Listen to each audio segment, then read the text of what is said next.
ഏവർക്കും പുതിയൊരു അധ്യായത്തിലേക്ക് ഹാർദവമായ സ്വാഗതം.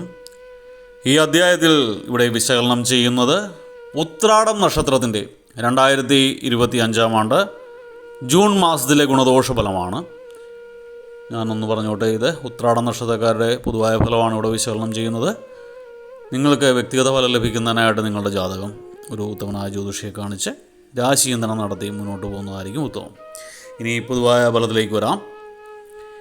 ഈ ഉത്രാടം നക്ഷത്രക്കാർക്ക് 2025 ആണ്ട് ജൂൺ മാസത്തിൽ നിങ്ങൾ വെട്ടിത്തുറന്നുള്ള അഭിപ്രായ പ്രകടനങ്ങൾ കഴിവതും ഒഴിവാക്കേണ്ടതാണ്. കുടുംബത്തിൽ മംഗളകർമ്മങ്ങൾ, ഉത്രാടം നക്ഷത്രക്കാരുടെ കുടുംബത്തിൽ മംഗള കർമ്മങ്ങൾ നടക്കാനുള്ള സാധ്യതയുണ്ട്. നിങ്ങൾക്ക് തൊഴിൽ രംഗം ഗുണകരമായിട്ട് കാണുന്നു. തൊഴിൽ രംഗത്ത് നേട്ടം ഉണ്ടാകുന്ന സമയമാണ്. നിങ്ങൾക്കുണ്ടാകുന്ന അസുഖങ്ങളൊക്കെ നിസ്സാരമായിട്ട് നിങ്ങൾ ഒരിക്കലും കാണരുത്. ചെറിയ രോഗങ്ങൾ ലക്ഷണങ്ങൾ കാണുമ്പോൾ തന്നെ ഡോക്ടറെ സമീപിച്ചിട്ടോ വൈദ്യനെ സമീപിച്ചോ മരുന്നുകൾ, ഔഷധം സേവിക്കേണ്ടതാണ്. ജീവിത പങ്കാളിയുടെ ഭാഗത്തു നിന്ന് വേണ്ടത്ര സഹകരണം ലഭിക്കാത്തത് മൂലം കുടുംബത്തിൽ ചില വിള്ളലുകൾ ഉണ്ടാകാൻ ഇടയുണ്ട്. അതുകൊണ്ട് ദമ്പതിഭാവവും അത്ര ഗുണകരമല്ല. പലവിധ അപവാദങ്ങൾക്കും നിങ്ങൾ പാത്രമാകേണ്ടതായിട്ട് സാഹചര്യവും വരുന്നുണ്ട്. ഈ ഉത്രാടം നക്ഷത്രക്കാരുടെ ദമ്പതിഭാവത്തിൽ പുരുഷന്മാർക്ക് ഭാര്യയുടെ സ്വത്തിൻ ഒരു അനുഭവ ഗുണം ഉണ്ടാകുന്ന സമയമാണ്. വ്യാപാര രംഗത്ത് ബിസിനസ് ചെയ്യുന്നവർക്കും നേട്ടം തന്നെയാണ് കാണുന്നത്. നിങ്ങൾ യാത്രാവേളകൾ കരുതലോടെ ആവണം ചെയ്യേണ്ടത്. അസമയത്തുള്ള യാത്ര കഴിവതും ഒഴിവാക്കുക.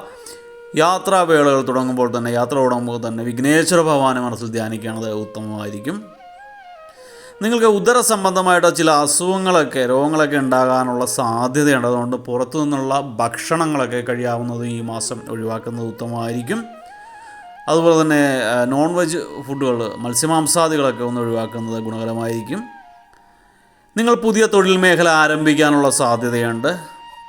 ഈ ദമ്പതിഭാവത്തിൽ ഭാര്യയുമായിട്ടുള്ള അഭിപ്രായ വ്യത്യാസത്തിൽ നിങ്ങൾക്ക് ബന്ധുജനങ്ങളുടെ ഇടപെടൽ മൂലം ആ അഭിപ്രായ വ്യത്യാസം പരിഹരിച്ച് ഒന്നിച്ച് ജീവിക്കാൻ സാധിക്കും, അല്ലെങ്കിൽ ആ അഭിപ്രായ വ്യത്യാസം പരിഹരിക്കാൻ കഴിയും.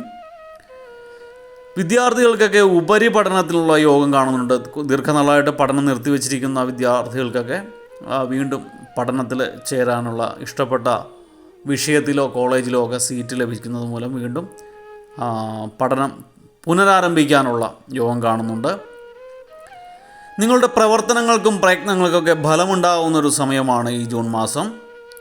നിങ്ങളെല്ലാ പ്രതിബന്ധങ്ങളെയും തരണം ചെയ്യുന്നതിനുള്ള ആത്മവിശ്വാസം നിങ്ങൾക്ക് കൂടുതലായിട്ടുണ്ടാവും. ഗൗരവമായിട്ടുള്ള വിഷയങ്ങളെ ലളിതമായിട്ട് അവതരിപ്പിക്കാൻ നിങ്ങൾക്ക് സാധിക്കുന്നത് മൂലം മനസ്സിനും ഒപ്പം തൊഴിൽ ഇടങ്ങളിലും ഒക്കെ ഒരു നിലയും വിലയും ഒക്കെ ഉണ്ടാവും. മനസ്സിന് സമാധാനം ഉണ്ടാവും. അതുപോലെ തന്നെ മറ്റ് ജീവിതത്തിലാണെങ്കിൽ മറ്റുള്ളവരുടെ പ്രശംസയും നിങ്ങൾക്ക് ലഭിക്കുന്നതാണ്. നിങ്ങൾക്ക് പൂർവിക സ്വത്തുക്കളൊക്കെ അല്ലെങ്കിൽ കുടുംബ സ്വത്തുക്കളൊക്കെ കൈവശം വന്ന് ചേരുന്നതാണ്. കുബുദ്ധികളുടെ അല്ലെങ്കിൽ നിങ്ങൾക്ക് ദോഷം ചെയ്യുന്ന ആൾക്കാരുടെ നീക്കം മൂലം നിങ്ങൾ വിഷമങ്ങളെ നേരിടേണ്ടതായിട്ട് വരുന്ന സാഹചര്യങ്ങളുണ്ട്. വാഹനം മൂലം നഷ്ടത്തിന് ഇട കാണുന്നുണ്ട് ഈ മാസങ്ങളിൽ.